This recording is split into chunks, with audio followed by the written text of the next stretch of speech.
if I told you there's a day in Japan for fighting invisible demons with beans? Seriously. Today, we're diving headfirst into the absolutely fascinating festival of Setsubun. Japan Deep Dive Report. Ayokoso. All right, let's get right to it, because it all starts with one pretty wild question. Why once a year do people all over Japan start chucking roasted soybeans out their doors while yelling at invisible demons? I know, it sounds a little strange, but it's all part of this incredible tradition called Setsubun. So, to really get the whole demon-slaying thing, we first have to understand the name itself. What in the world does Setsubun actually mean? Okay, so Setsubun literally means seasonal division. And way back in the day, it wasn't just one day. It was the day before the start of every season. But over the centuries, the big focus narrowed down to just one, the day before spring.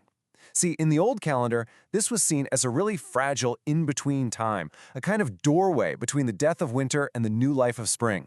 And it was right in those cracks between the seasons that evil spirits, known as Oni in Japan, were believed to break through into our world.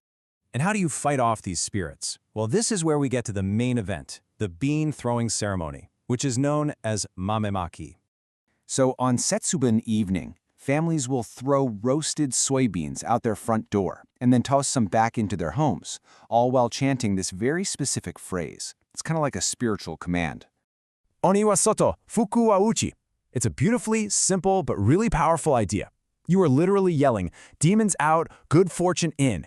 You're casting out all the bad luck and negativity of the past year, and you're inviting in health, happiness, and all the good stuff for the new one. And here's where it gets so clever. The real power of the beans comes from some brilliant Japanese wordplay.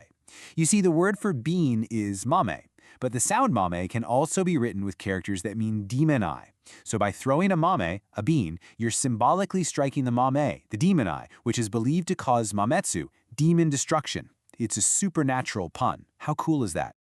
Now, this whole bean-throwing thing feels like some timeless full custom, right?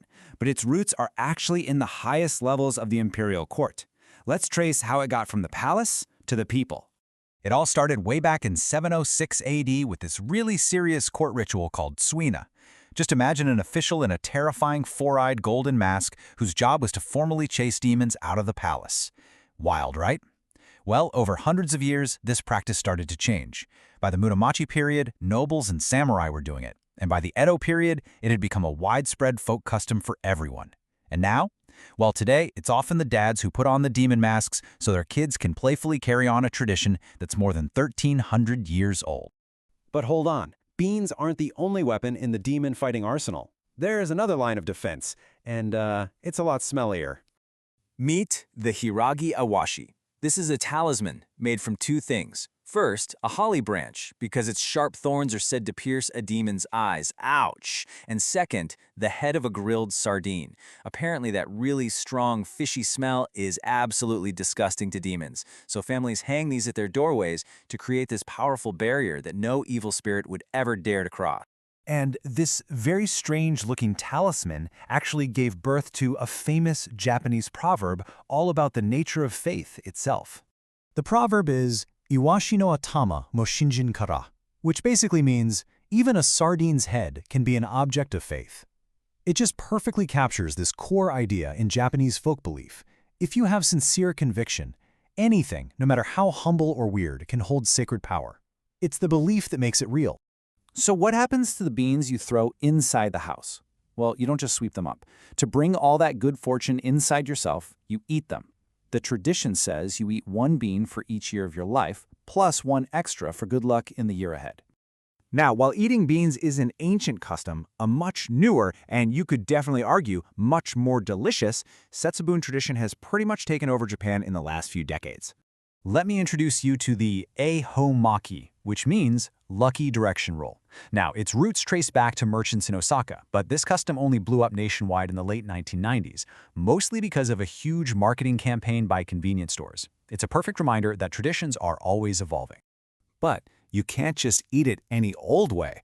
Oh no, there are strict rules. First, you have to face the year's designated lucky direction.